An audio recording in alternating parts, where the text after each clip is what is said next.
Should I sell my home in St. Louis for cash? I would, obviously I'm a little biased, but that being said, if you have a beautiful home, and your house is fixed up, and I would say the traditional approach makes sense, to list your home with a realtor. And if that's the route you want to go, because you're going to get the most money if your house is in the best shape.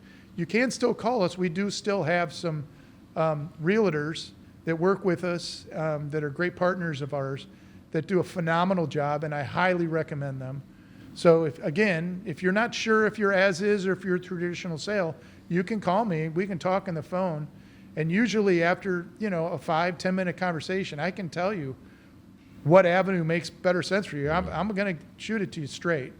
If you're not the traditional sale person, I can still, hook you up with someone that's going to do a great job for you.